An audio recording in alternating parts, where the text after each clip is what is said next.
আপনারা শুনেছেন বিশ্বের মধ্যে একজন আশিকে রাসূল ছিল, আপনারা হয়তো ওনাকে দেখেছেন, আমি নামটা বললে হয়তো আপনারা চিনতে পারবেন। হযরতে ওয়াইস করণী রাদিয়াল্লাহু তাআলা আনহুকে কে কে দেখেছেন একটু হাত তোলেন। আপনারা কি ওনাকে দেখেছেন? না। আওয়াজ বুঝে যে অনেকে দেখছেন, সুপ মারিয়াছেন। আরো জোরে বলেন, ওনাকে আপনারা দেখেছেন? নাম কি?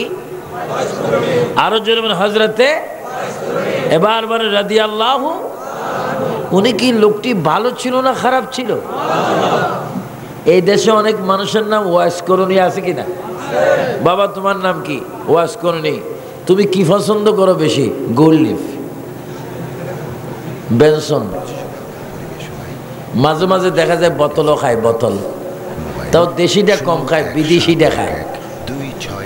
নাম ওয়াইস করণী, নাম আবু বকর। আজান যখন দেয় মসজিদে যায় না। সুন্নি হন আগে, সুন্নি না হলে কোনো সংগ্রামে কাজ হবে না।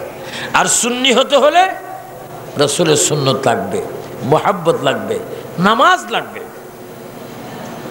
কি বলতেছিলাম? হযরতে ওয়াইস করণী রাদিয়াল্লাহু তাআলা আনহু বড় একজন আশিক রাসূল ছিলেন। এই কথার মধ্যে কি আপনি একমত না দুই মত? তিনি কি ছিলেন? আশিকে রাসূল সাল্লাল্লাহু আলাইহি ওয়াসাল্লাম। তিনি বড় আশিক রাসূল ছিলেন। কিন্তু যদিও তিনি আশিক রাসূল ছিলেন, নামাজ তো ছাড়েননি, মা বাবার খেদমত তো ছাড়েননি। আমাদের মধ্যে এমন আশিক রাসূল আমরা আছি, মাকে বাদ দেয় না, বাবাকে মারে, বাবার গর্দানে ধরে ধাক্কা মারে বাইরে 63461 এবং 01 নাম আশিক রাসূল। খামোশ। 4650 আল্লাহ রাসূল বলে, যারা পিতা মাতার মনে কষ্ট দেয়, শবে কদর শবে বরাত, তাদের দোয়া আল্লাহর দরবারে কবুল হয় না। আমাদের থেকে মাত্র বিদায় নিল রমজানের মাস। জোরে বলুন, কিসের মাস? সবাই রোজা ছিলেন তো? কে কে ছিলেন একটু হাত তুলুন তো দেখি। মাশাআল্লাহ। খবরদার হাত রোজা না থাকি হাত তুলবেন না, বাতের ব্যারাম আসবে। টাইগার ব্যায়াম দিয়েও ঠিক করা যাবে না। আপনারা কি রোজা ছিলেন? আওয়াজ দেন, রোজা ছিলেন? আলহামদুলিল্লাহ বলেন। আমরা কি ছিলাম? কিন্তু আমার অনেক ভদ্র ভাইয়ের আছে রোজা ছিল না, ইফতার করছে। রোজা ছিলেন না, ইফতার, তাও কি 5-6 আইটেম দিয়ে ইফতার করছে। বিবি বলে, আপনি তো রোজা থাকেন না, ইফতার নিয়ে তো ফারাফারি করেন কেন? চুপ, সমাজ রক্ষা করি। জোরে বলেন, কি রক্ষা করে? কিন্তু সমাজ রক্ষা করে ইমান রক্ষা করে না। সমাজ রক্ষা করতেছে এটা তার বউ দেখতেছে, ইমানদের রক্ষা করতেছে না। দেখতেছেন কে? আরো জোরে বলেন, কে? আপনার কি সমাজ রক্ষা চান না ইমান রক্ষা চান? আরো জোরে বলেন, কি রক্ষা চান? ভবিষ্যতে রোজা রাখবেন তো? রোজা রাখবেন। একটি ওয়াহাবির বাচ্চা রোজা রাখার ক্ষমতা নেই, তাবলীগের বাচ্চা রোজা রাখার ক্ষমতা নেই। রোজা রাখবে সুন্নিরা। যেরকম রোজা কারা রাখবে?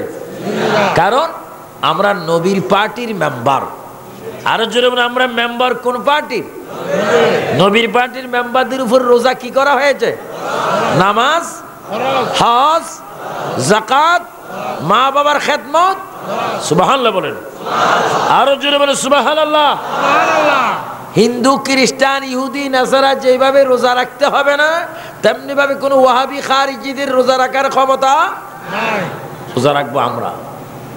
কিন্তু দুঃখের বিষয়, একটা বিড়ির টকে, সিগারেটের নেশা অনেকে রোজা কি করতেছেন? ভেঙে ফেলতেছে। এই জন্য সুন্নি ভাইয়েরা, আমরা ইসলামী ফ্রন্টের মানুষ, আহলে সুন্নাতুল জামাতের মানুষ, গৌসবাগের ভক্ত, আসেন আমরা একটু আমলটা সুন্দর করি, নামাজটা পড়ি, রোজা রাখি, মা বাবার খেদমত করি। কারণ আমরা তো জাতা ব্যক্তির মেম্বার সদস্য নয়, আমরা এমন এক ব্যক্তির পার্টির মেম্বার সদস্য, যিনি হচ্ছেন বলুন আল্লাহ তাআলার বন্ধু মুহাম্মাদুর সাল্লাল্লাহু আলাইহি ওয়াসাল্লাম। আল্লাহুম্মা মাওলানা মুহাম্মদ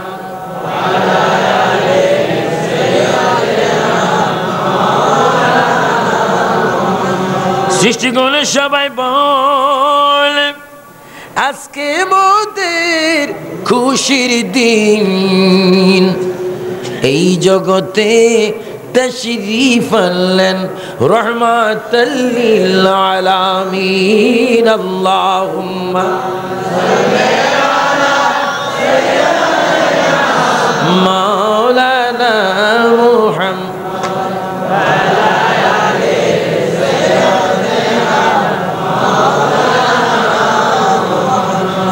বলতেছিলাম নবীর প্রেম ঈমান, নবীর প্রেম ঈমান।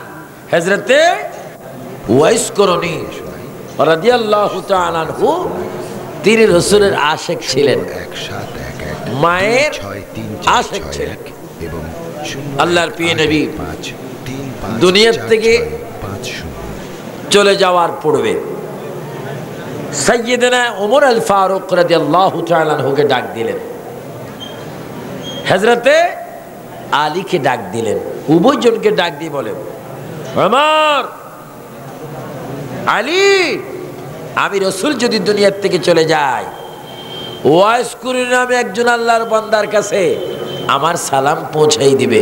চিৎকার দিয়ে বলেন সুবহানাল্লাহ, আর একটু জোরসে বলেন সুবহানাল্লাহ। এবং আমার জুব্বাটা তার কাছে দিয়ে দিবে। এটা কি জুব্বা বলবেন না জুব্বা মুবারক? আরো জোরে বলেন কি মুবারক? আল্লাহর প্রিয় নবী, দু জাহানের বাদশা নবী মুহাম্মদুর রাসূলুল্লাহ সাল্লাল্লাহু আলাইহি ওয়াসাল্লাম দুনিয়া থেকে যাওয়ার আগে হযরত ওমর আল ফারুক রাদিয়াল্লাহু তাআলা আনহুকে, হযরত আলী রাদিয়াল্লাহু তাআলা আনহুকে উভয়জনকে বললেন, হে ওমর ও আলী, আমি মুহাম্মদ রাসূলুল্লাহ যেই দিন দুনিয়ার থেকে চলে যাব, আমি যাওয়ার পরে ওয়াইস করে নামে এক ব্যক্তির কাছে আমার সালাম পৌঁছাবে। শুধু সালাম নয়, আমি নবীর পক্ষ থেকে হাদিয়া স্বরূপ আমার জুব্বা মুবারক আমার ওয়াইস করেনের কাছে পৌঁছাই দিবে। জোরে বলুন সুবহানাল্লাহ। সাহাবায়ে কেরাম নবীর প্রেমিকগণ পাগল হয়ে গেলেন। আয়া কায়া রাসূলুল্লাহ, ইয়া হাবিবাল্লাহ, হুজুর আমি খলিফা, আবু বকর ওমর উসমান ও আলী খলিফা, আমরা কেউ পাবো না জুব্বা ও হযরত ওয়াইস করিনি পাবে। উনি কে? কোনোদিন তো আমরা তাকে মদিনা শরীফ দেখে নেই, সাহাবায়ে কেরামের মজলিসের মধ্যে দেখিনি। সে কে? আল্লাহর প্রিয় নবী জবাব দিচ্ছে, সাহাবীরা আমাকে বেশি প্রশ্ন করো না, তোমাদেরকে যা বলি তা করবে, সেই দিন তোমরা বুঝবে ওয়াইস করণের পরিচয় কি। জোরে বলুন সুবহানাল্লাহ। এখানে একটা জিনিস বুঝার জন্য বলছি, শুধু নবীর প্রেম, নবীর ভালোবাসা যদি আমার আপনার হৃদয়ের মধ্যে থাকে, খোদার কসম দুনিয়া আখিরাতে কোনো চিন্তা নাই, কোনো ভয় নাই। দুনিয়া যেমন শান্তি হবে, কবরও তেমন মুক্তি হবে, হাসরের ময়দানে পেরেশানি থাকবে না। রাসূল দেখে দেখে ফলসরাত না দেখে আমরা জান্নাতে যাওয়ার সুব্যবস্থা থাকবে। জোরে কোন সুবহানাল্লাহ। শুধু যদি রাসূলের প্রেম থাকে, জোরে বলুন কার প্রেম? আমরা বাংলাদেশে আছি, জোরে বলুন আমাদের দেশের নাম কি? আরো জোরে বলুন কোন দেশ? এটা স্বাধীন দেশ, সোনার বাংলাদেশ, মায়ের দেশ, সোনার বাংলাদেশ। জোরে বলুন আমাদের মূল ঘাঁটি কি?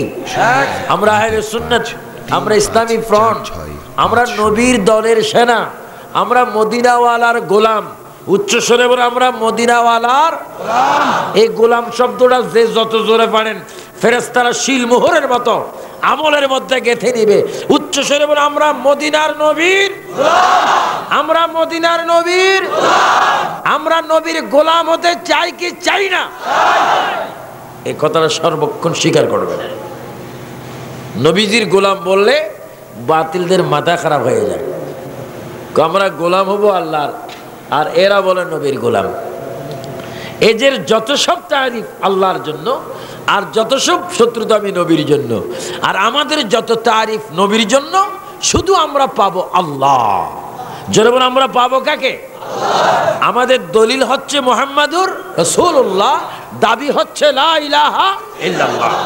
একজন মানুষের সম্পত্তির দলিল যদি না থাকে, সে দলিল ওই সম্পত্তি দাবি করতে পারে না। একটা সাব কবলা দলিলের প্রয়োজন। দলিল যদি রাইট হয়, সম্পত্তির দাবি রাইট হবে। নবী আমাদের জন্য দলিল, আর দাবি হচ্ছে আল্লাহ। দলিল হচ্ছে বলেন মুহাম্মাদুর।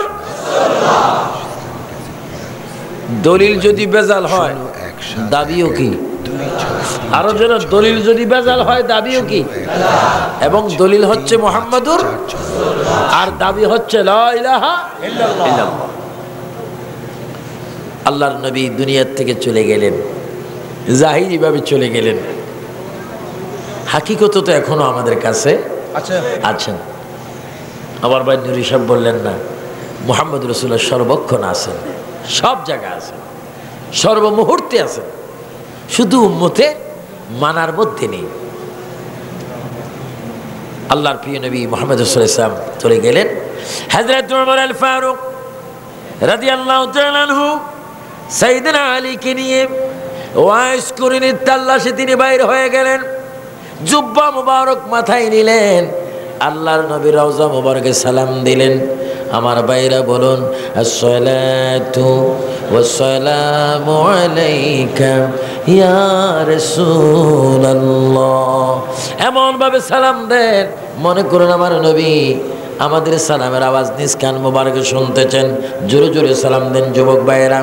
আসসালাতু ওয়াসসালামু আলাইকা ইয়া রাসূলুল্লাহ। আসসালাতু ওয়াসসালামু আলাইকা ইয়া হাবিবাল্লাহ।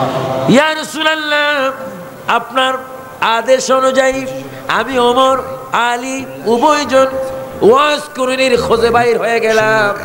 জুব্বা মুবারক মাথায় নিলেন, অনেক দূর চলে গেলেন। গিয়ে দেখেন একটি পাহাড়ের কাছে অনেকগুলি ছেলে, রাখাল, ছোট্ট ছোট্ট ছেলে, অনেকগুলি সন্তান, আরবের সন্তান, বকরি চড়াচ্ছে, দুব্বা চড়াচ্ছে, উটনি চড়াচ্ছে। হযরত ওমর আল ফারুক খলিফাতুল মুসলিমিন, খলিফাতুর রাসূল, তিনি ডাক দিয়ে বললেন, এ বাবারা, আমি তোমাদের কাছে একটি জিনিস জানতে চাই। এখানে ওয়াজ কুরনি নামে কোনো ব্যক্তি আছে কিনা? থাকলে আমাদেরকে একটু বলো। ছোট্ট ছোট্ট বাচ্চারা বলেন, জানাব, ওয়াজ কুরনি নামে কাউকে আমরা চিনি না, কিন্তু আমরা জানি প্রতি বৃহস্পতিবার সন্ধ্যার দিকে সুন্দর একজন মানুষ এই পাহাড় থেকে বাইর হয়, আবার এখানে প্রবেশ করে। কিন্তু মানুষটার লম্বা লম্বা সুন্নতি চুল, সুন্দর পূর্ণিমা চাঁদের মতো তার চেহারা। সুবহানাল্লাহ বলেন। পূর্ণিমা চাঁদের মতো তার চেহারা, সুন্দর সুন্দর লম্বা লম্বা চুল। কেউ ওয়াজ কুরনি কিনা আমরা তাকে চিনি না, কিন্তু জানি এই রাস্তা দিয়ে সে আসা যাওয়া করে। হযরত ওমর আল ফারুক রাদিয়াল্লাহু তাআলা আনহু, হযরত আলী সহ ওই পাহাড়ের দিকে যখন রওনা হলেন, সেখানে গিয়ে দেখে ছোট্ট একটি দোচালা ঘর, পাথরের দেওয়ালের একটি ঘর। ওই ঘরের সামনে গিয়ে দেখেন ঘরের দরজায় একে যেন নামাজের সিজদার মধ্যে জোরে জোরে আওয়াজ দিয়ে বলেন, সুবহান রাব্বিয়াল আ'লা। বলেন সুবহান রাব্বিয়াল, আরো জোরে বলেন সুবহান রাব্বিয়াল। নামাজের সিজদা এটা পড়তে হয় কি হয় না? 2634661 এবং এখন তো আমরা নামাজে অনেকে পড়ে না, তাসবিহ পড়বে কখন? নামাজে বিকামালিহি কাশাবাত তুজা বিজামালিহি হাসানাত জামিউ খাসালিহি। যদি চাও তুমি কথা বলবে প্রতিদিন আল্লাহর সাথে, তবে ভাই তুমি নামাজ পড়ো নবীজির মোহাব্বতে। বালাগাল উলা বিকামালিহি কাশাবাত হাসানাত জামিউ খাসালিহি। হযরত ওমর ফারুক রাদিয়াল্লাহু তাআলা আনহু আলীকে নিয়ে গেলেন। এবার দেখে একটি ছোট্ট ঘরের ভিতরে কে যেন নামাজ পড়ে, নামাজের সাজদায় পড়ে দিলেন। নামাজ থেকে ফারুক আসসালামু আলাইকুম রাহমাতুল্লাহ, আসসালামু আলাইকুম রাহমাতুল্লাহ সালাম ফিরাইলেন। এবার হযরতে ওমর আল ফারুক শের খোদা আলী উভয়জন সালাম দিলেন, আসসালামু আলাইকুম। সালামের জবাব ওয়াজ করুনি দিলেন। হযরত ওয়াজ করুনি এবার তাদেরকে উদ্দেশ্য করে বলেন, আপনারা কারা, কোত্থেকে এসেছেন, কেন এসেছেন, কি চাচ্ছেন? হযরত ওমর আল ফারুক তিনি কেঁদে কেঁদে বলেন, আপনার নাম মোবারক আমরা আপনার মুখে শুনতে চাই। হযরত ওয়াজ করলে বলেন, ওমর খলিফাতুর রাসূল, আমার নাম দিয়ে আপনারা কি করবেন? আমি তো হচ্ছি গোলামে মুস্তাফা, আমি হচ্ছি আল্লাহ রসুলের একজন গোলাম, আমার নাম ওয়াইস করনি। এই কথা বলা মাত্র হযরত ওমর আল ফারুক তার হাতের মধ্যে একটা চুমা খাইলেন। হযরত আলী চুমা খাইলেন।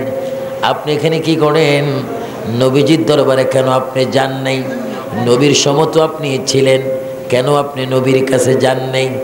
হযরত ওয়াজ করলে বলেন, আলী ওমর, আমি নবীজির যুগে ছিলাম, মসজিদ নববীতে গিয়েও আমি নামাজ পড়তে পারতাম, কিন্তু আমি মসজিদে নববীতে নবীর কাছে যাইতে পারি নাই। আমার হায়াতের মধ্যে আমি নবীর সাথে দেখা করতে পারি নাই। আমার ঘরের মধ্যে আমার মা ছাড়ার কেউ নাই। আমি প্রতিদিন 24 ঘন্টার মধ্যে একটি সেকেন্ড এই দিক সেই দিক যাইতে পারি না। আমার বৃদ্ধা মার খেদমত আমাকে করতে হয়। জোরে বলুন সুবহানাল্লাহ। আরো জোরে বলুন আল্লাহু আকবার, আল্লাহু আকবার। মা বাবার খেদমত আমরা চাই কি চাই না? হযরত ওয়াজ করিনি বলেন, আমার মায়ের খেদমতের জন্য আমি জি নবীজির দরবারে যাওয়ার সুযোগ পাইনি। দেখেন মা, মা কত দামি মা। আর আমার দেশে বাংলাদেশে অনেক ছেলে তোল দিয়ে মাকে জ্বালিয়ে দেয়, ছুরি দিয়ে জবা করে দেয়, মায়ের মুখে সেট দেয়। বর্তমান জাহিলিয়াতের যুগ চাইতে এত মারাত্মক। অথচ হযরতে ওয়াইস করনী রাদিয়াল্লাহু তাআলা আনহু বলেন, রাসূল পাকের যুগে আমি ছিলাম, কিন্তু আমার মা খেদমতের জন্য একটা সেকেন্ডের জন্য মাকে ছেড়ে আমি যাইনি। কারণ আমার মায়ের খেদমত হচ্ছে নবী পাওয়ার ব্যবস্থা। জোরে কোন সুবহানাল্লাহ। আমরা মায়ের খেদমত চাই কিনা? সবাই একবার জোরে সরে বলেন মা। আওয়াজটা ক্লিয়ার হলো না। মায়ের হৃদয় শান্তি হয়ে যাক, জোরে বলেন মা, মা। এবার বলুন আল্লাহ, এবার বলুন ইয়া রাসূলুল্লাহ। এই সমস্ত নামের মধ্যে মজা আছে কিনা? পুলিশ বাহিনী, র্যাব বাহিনী যখন ছেলেদেরকে মারে, মা না আপনাদের দেশে এই কথা বলেন, শাশুড়ি। ঈদের দিন তো শাশুড়ির কাছে আগে সেমাইটা পাঠাই দিয়েছেন, চিনি সেমাই সব পাঠাই দিয়েছেন। ব্যাককল মার্কা স্ত্রী বলতে, তুমি খুব সুন্দর জামাই, আমার মার জন্য তুমি সেমাই পাঠাইছো। আমার মাকে সেমাই না দিয়ে যদি তোমার মাকে যদি সেমাই দিতা, তাহলে আমি তোমার থেকে অনেক দূরে যাইতাম। এই ধরনের কিছু ব্যাককল স্বামী আছে না? আরো জোরে মনে আছে কিনা? আমরা মায়ের খেদমত চাই কি চাই না? মায়ের কদমের নিচে বেহেশত ঘোষণা কার? জোরে বলেন মুহাম্মাদুর রাসূলুল্লাহ। এই জন্য ফটিকছড়ির ভাইয়েরা, হাটহাজারীর ভাইয়েরা, ফরহাদাবাদের ভাইয়েরা, এটা কোন উপজেলা? হাটহাজারীর ভাইয়েরা বড় খামোশ। সুন্নি সুন্নি সুন্নি সুন্নি করলে হবে না, সুন্নি তো করতেই হবে। মায়ের খেদমত লাগবে, নবীর মুহাব্বত লাগবে, নামাজ লাগবে, কোরআনের তেলাওয়াত লাগবে, ওলি আল্লাহর জিয়ারত লাগবে, দান খায়রাত লাগবে, সদকা লাগবে, সততা লাগবে, একতা লাগবে, সুশিক্ষা লাগবে। যদি সব কিছু আপনার মধ্যে থাকে, নবীর প্রেমের পড়ে আপনাকে বলা যাবে সুন্নি। চিৎকার দিবেন সুবহানাল্লাহ। আমরা নিজকে নিজে সুন্নি বানাইতে চাই কি চাই না? আরো জোরে মনে চাই কিনা? এটা সুন্নি সমাবেশ, সুন্নি মহাসমাবেশ। হযরত ওয়াইস করনী বলেন, মায়ের খেদমতের জন্য আমি যাইতে পারি নাই। আল্লাহর নবীর গোলাম হযরতে ওমর ফারুক রাদিয়াল্লাহু তাআলা বলেন, হুজুর আপনার চেহারা তো সুন্দর, মুখের মধ্যে কিন্তু কোনো দাঁত নাই, কারণ কি? ওয়াজ করনি, চোখের পানি মোবারক ফেলে দিলেন। ওমর আল ফারুক, কি আমার মনে আপনি স্মরণ করে দিলেন? আমার দাঁত এই জন্য নাই, নবীর প্রেমে আমি দাঁতগুলা ভেঙে ফেলেছি, কারণ উহুদের ময়দানে নবীজি দান মোবারক শহীদ করেছে, এটা করেছে না সেটা করেছে, এইভাবে 32টা ভেঙে দিলাম, এই জন্য আমার মুখে দাড়ি নেই। আল্লাহর নবীর খলিফাগণ ওনাকে সালাম দিলেন, কোলাকুলি করলেন, মুসবা করলেন, হাতে চুমা দিলেন, নবীজির জুব্বা মোবারক পৌঁছাই দিলেন এবং বললেন, ওয়াজ করনি, নবীর কাছে যদি আপনি যাইতেন আপনি তো সাহাবী হইতেন, আপনি কেন এখানে রইলেন? হযরত ওয়াজ করনি এবার জবাব দিচ্ছে, 1 নম্বর আমি মায়ের খেদমত করতাম, 2 নম্বরে আল্লাহর ইবাদত করতাম, 3 নম্বরে ঘরে বসে বসে নবীজির উপরে দুরূদ শরীফ পড়তাম। খোদার কসম দিয়ে বলি ওমর আলী, আপনারা জেনে রাখেন, আমার এই ভাঙা ঘরের মধ্যে দৈনিক আল্লাহর নবীকে আমি 3 বার দেখতাম। জোরে বলুন না সুবহানাল্লাহ। আমি ওয়াজ করিনি, যদিও নবীর কাছে যাইনি, নবীর কাছে প্রকাশ্য মসজিদে নববীতে নামাজ পড়িনি, সাহাবায়ে কেরামের অনুষ্ঠানে যাইনি, আসহাবে সুফফাতে যাইনি, খোদার কসম, আল্লাহর কসম, নবী হায়াতে জিন্দেগিতে থাকা অবস্থায় আমি ওয়াজ করিনি ঘরে সকালে, দুপুরে, সন্ধ্যায় 3 বার নবীকে আমি দেখতাম। জোরে কোন সুবহানাল্লাহ। এজন্য আল্লাহর নবী সর্বক্ষণ, কে নবীকে গোপনে কে ওপেনে মোহাব্বত করে, নবী তাদের খবর জানে কি জানে না? আরো জোরে বলেন, জানে কি জানে না? এজন্য উচ্চস্বরে বলেন, নবীর ভালোবাসা চাই কিনা? নবীর ভালোবাসার নাম বলেন ঈমান। জোরে বলেন, নবীর ভালোবাসার নাম ঈমান। আল্লাহ পাক আমাদের সকলকে ঈমান মজবুত করার তৌফিক দান করুন। আমিন। উচ্চস্বরে বলেন আল্লাহুম্মা আমিন।